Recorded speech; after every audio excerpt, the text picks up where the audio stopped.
the book of Mark in the 5th chapter. Book of Mark in the 5th chapter. This is... Some of you have come to this revival tonight, and what you see is what you get. What you see right now, what you see throughout this service is what you will leave with. That's why I'm preaching this to you. What you come and listen to and perceive is what you'll walk out those doors with. That's why some of you won't leave changed. Because you never allowed your perception to change. You kept the umbrella up. You didn't get wet. Oh, well, I thought this Rhema word would be happy, but it's not. Okay. Some of you have come to this room tonight and you've perceived Jesus as a big building on Johnstown Road. You've perceived Him as loud music and passionate preaching. You've perceived Him as this person that makes me feel good when I've exhausted every other option. You've perceived Him as this book of rules that teaches you how to live right.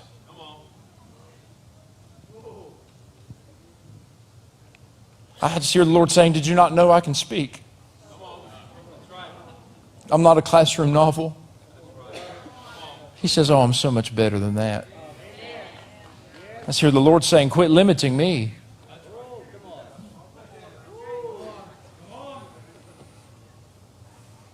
Some of you see Jesus as a public figure and not the King of Kings.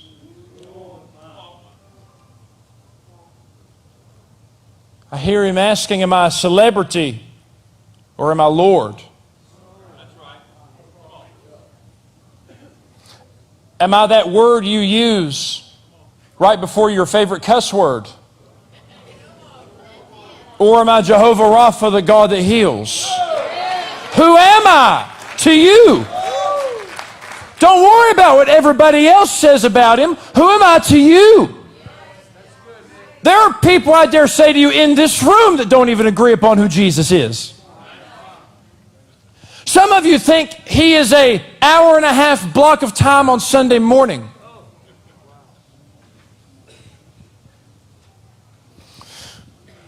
Some of you think He's a part of your life and not the life. Some of you think He's an element of truth and not the truth. Some of you think He's that book that helps you find your way. No, friend, He is the way. No, He's the way. He's the truth. He's the life. No one comes to the Father unless they perceive Him. I'll preach, I think I will.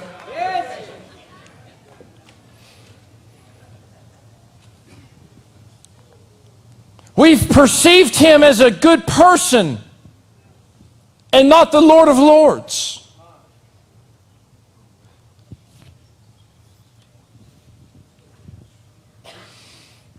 For some of you, He's your homie and not your king. This Jesus is my homie stuff. Can I just, okay. I'm just going to nip that in the butt. Listen, I don't treat my homie the same way I treat a king. Can I just say something to you? I don't do this to a homie. Now, he did say he's a friend that sticks closer than a brother, and I recognize that. But to place him in the box of, hey, he's my pal.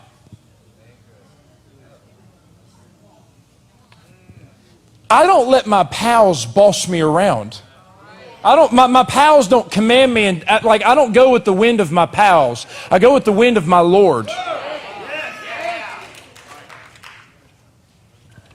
This culture didn't like that at all. But He is who He is. He's the King of Kings. He's the Lord of Lords. He's the Alpha and the Omega. He's the beginning and the end. He's the first and the last. He's the author and the finisher. He's the perfecter of your faith. He's the Rose of Sharon. He's Jehovah Rapha. He's Jehovah Nisi. He's the Lion of the tribe of Judah. He's the suffering Lamb.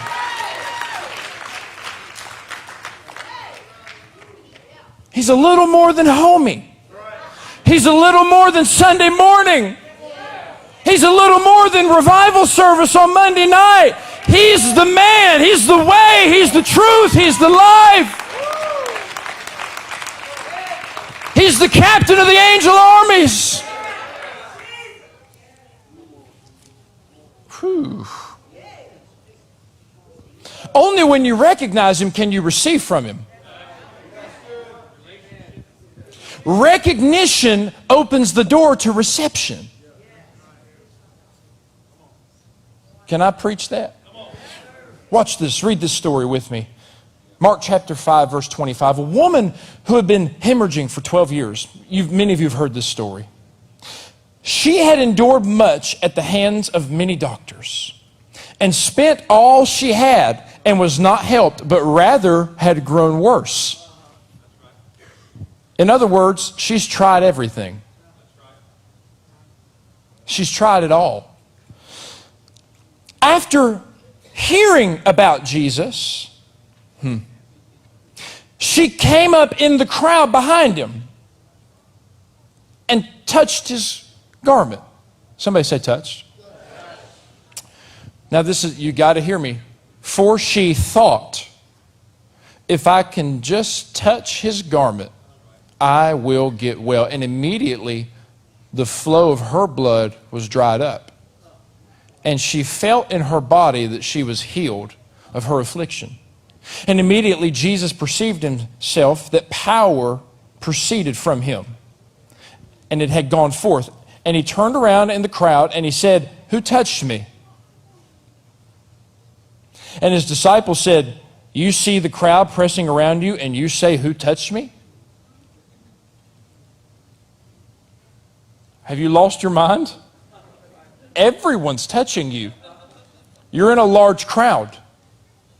He says, He looked around to see the woman who had done this. But the woman was fearing and trembling, aware of what had happened to her, and came and fell down before Him and told Him the whole truth. And He said to her, "Daughter, your faith has made you well. Go in peace and be healed of your affliction." There's a lot in this story I want to unpack to you. The first thing you must know is she had this thing for 12 years. She's been in this situation for a long time. This is a very religious culture. I can imagine she was probably a church person. Maybe she went to synagogue every week and left in the same way she came. Like some of you at this revival. She left the same way she walked in every time. She tried doctors. She tried natural remedies. She tried all these things and spent all of her money. She's spent. I don't know if there's anybody in the room that's spent, like you've tried it all and you're still not free.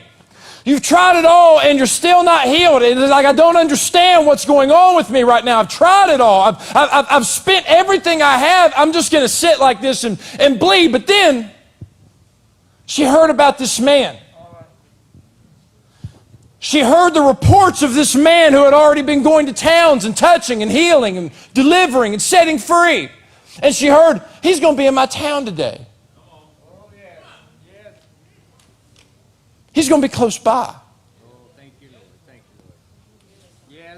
And so she runs into this crowd because when Jesus shows up, it draws a crowd. On a Monday night. Now, you're not here to hear me. I'm not even that good. You're here because Jesus is here. Jesus Christ is in the building. Nothing you've seen, nothing has come by my hand.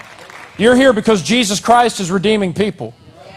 He's saving people in schools. He's saving people at Marshall. He's delivering drug addicts on Wednesday in masses. It's Jesus. You're here because Jesus is here. Help me, somebody. And so this woman is so desperate that she starts filtering through the crowd, pushing people out of the way, like she's moving through, and she's crawling through people's feet. How do I know that? Because she's got to get to the hem of His garment at the bottom, the part that maybe drags the ground. In other words, she had to get low.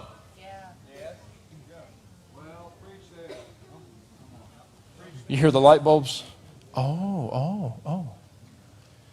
She had to get low. She had to humble herself. She couldn't be as high as everybody else because her healing was found on her knees. And so she starts crawling through this crowd, and she reaches out, maybe right under people's legs, right under their feet. And the Bible says that she touched the garment. Somebody say she touched it. Please hear me. Lots of people touched him that day. And Jesus is walking through and feels it and stops. Who touched me? Who was that? And the disciples are like, this guy. Something's wrong with him. It'd be like walking through this aisle. Oh, you touched me, sorry. And you touched me, and you touched me, and then you touched me. And whoa. Who touched me? And Jesus and his disciples are like, you have touched the last 500 people you've walked by. This story should tell you something. I preached the other day about the crowd pressing around. He got in the boat, you remember? Yeah. This story should tell you that he's not claustrophobic. And so I heard that growing up. Jesus was claustrophobic. Okay. And so he's walking through this crowd, and he feels this woman touch him. Why did he feel the woman touch him? I like hearing people talk. I want to interact with me. It's fun. Why did he feel the woman touch her? Why? He stops. Who touched me? And the disciples are like, you have lost your mind. Everyone's touching you. And Jesus says, no, you don't understand. Someone touched me and power left me when they did. It didn't happen to everybody.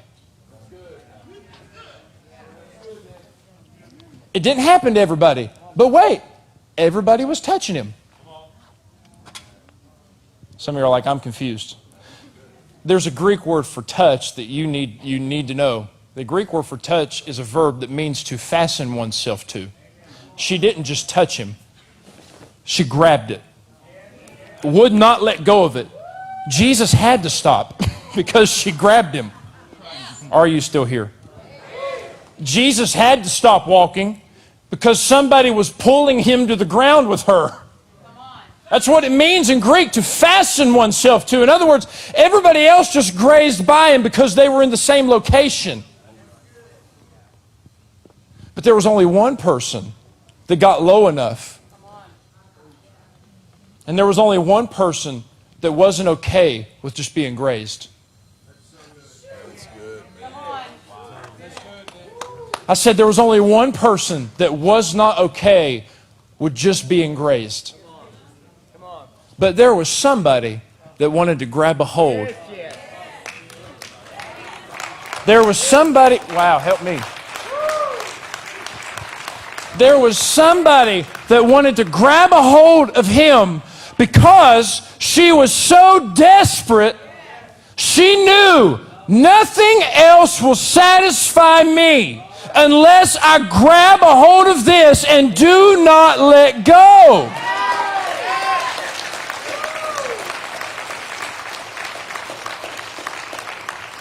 Let me take you back. Can we talk about her thought process? Are y'all still here? I want you to know something. Once you perceive it, then your mind starts talking.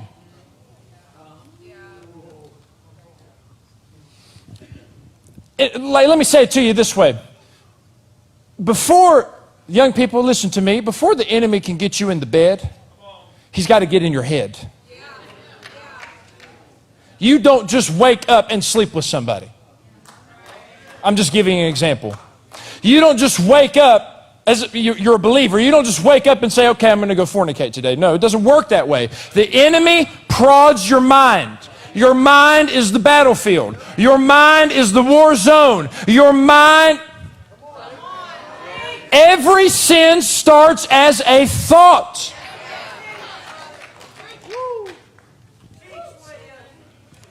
Everything starts as a thought.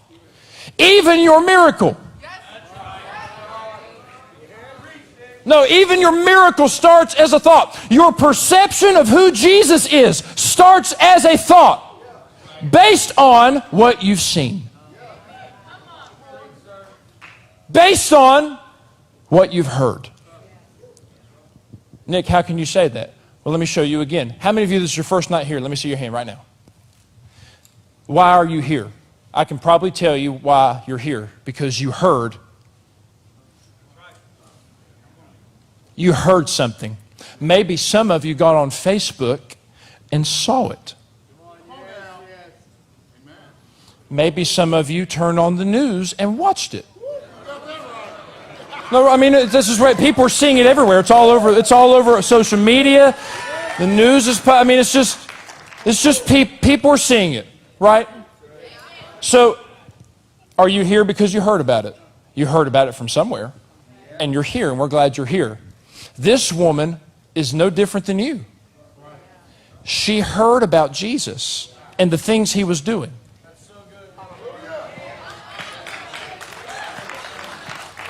Maybe she even had somebody run into her home after a time of ministry with Jesus. I don't know. Maybe someone run in her home and said, "Hey, you'll not believe where I went last night. I went to the seashore, and there was this man preaching in a boat. And after he preached in the boat, he ministered. And there was a leper there, and they left clean. And there was somebody lame, and they walked. And there was somebody deaf, and they heard. And there was somebody blind, and they saw. And there was somebody mute, and they spoke. And there was somebody demon-possessed, and they got delivered." I want to tell you something. The reason many of you have heard about this is not even because of me, because of the testimonies of the people who have come here. I'm preaching right now. Are you still here? You have heard the testimonies of Jesus Christ, and you have said, if that person can leave saved, if that cancer can be healed, maybe you drug somebody kicking and screaming with you. They don't even want to be in here. We're glad you're here too.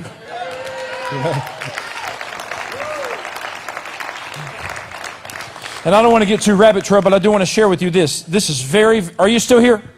Are you having fun tonight?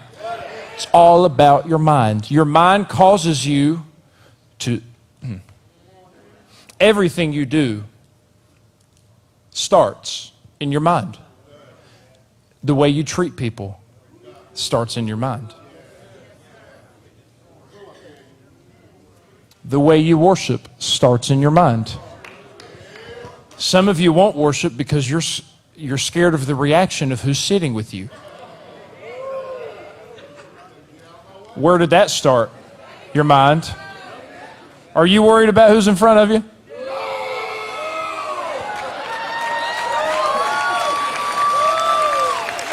If you're not worried about it, somebody worship him right now. Come on. I need somebody unashamed, unafraid, bold with a backbone to turn loose for Jesus right now.